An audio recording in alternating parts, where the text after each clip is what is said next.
तुम्हाला काप करता येईल त्या प्रकारे तुम्ही भेंडीचे काप करून घ्या। त्यासाठी लागणारे साहित्य 1 किंवा 2 चमचे आपल्याला बेसन लागणार आहे।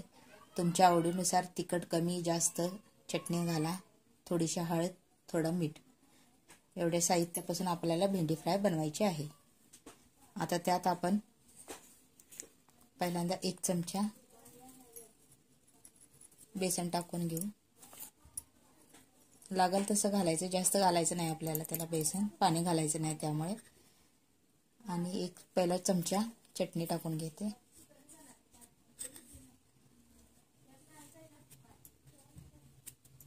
आणि थोडी हळद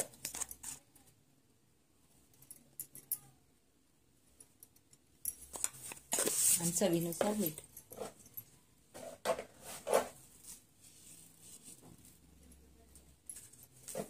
हे सर्व मिश्रण आता आपल्याला एकजीव करून घ्यायचं आहे।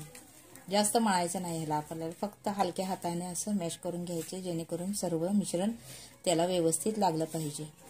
आणि कमी वाटत असले तर आणि थोडं बेसन घालून तुम्ही मिक्स करू शकता, तरी पण एवढं बेसन बास होतं, त्याला लय बेसन लागत नाही। आणि हे सर्व एकजीव करून झालं की त्याला 5 मिनिटं रेस्ट करायला ठेवायचं, जेणेकरून ते व्यवस्थित त्याला सर्व कोटिंग होईल।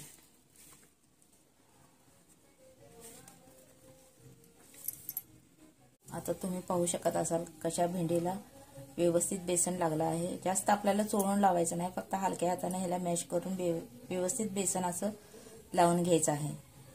तोपर्यंत मी कढईत तेल गरम करायला ठेवलं आहे।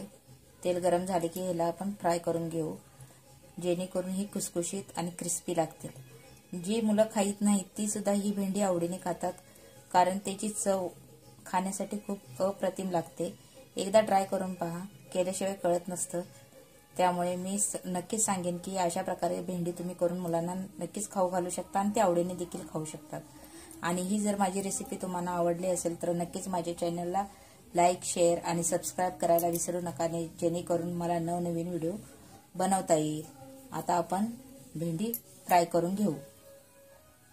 आता तुम्ही पाहू शकत असाल आपलं तेल गरम झाले आहे, त्या तेलात आपल्याला ही भेंडी सोडायची आहे।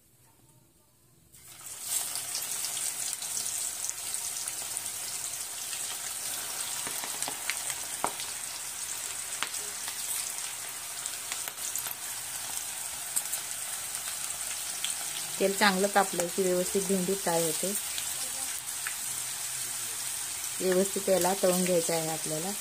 1-2 मिनिटात भेंडी आपली भाजून तयार होते। जास्त करपायचं नाही याला, जास्त करपले की कडू कडू लागतं भेंडी, त्यामुळे व्यवस्थित भेंडी आपल्याला फ्राय करून घ्यायचं आहे।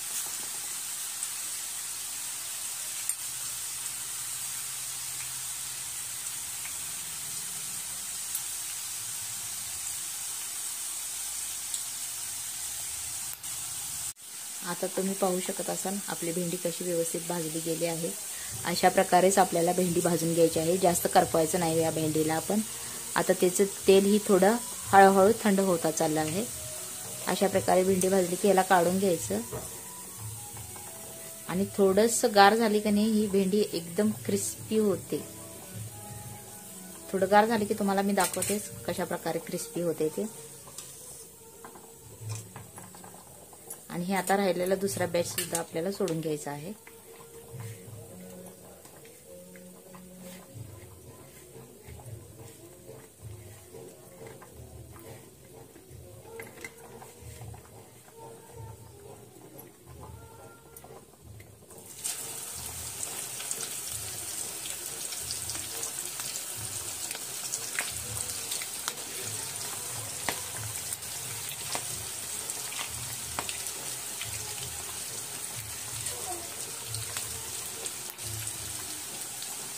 अशा प्रकारे दुसरी बॅच देखील आपल्याला भाजून घ्यायची आहे।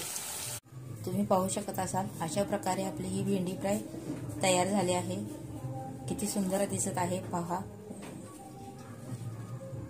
अशी व्यवस्थित भेंडी फ्राय आपली बनते, फक्त घरातीलच 2 सामानापासून त्याला बनवायचं असतं। आणि ही जर माझी रेसिपी तुम्हाला आवडली असेल तर नक्कीच माझ्या चॅनलला लाईक, शेअर आणि सबस्क्राईब करायला विसरू नका, जेणेकरून मला नवीन व्हिडिओ टाकता येईल।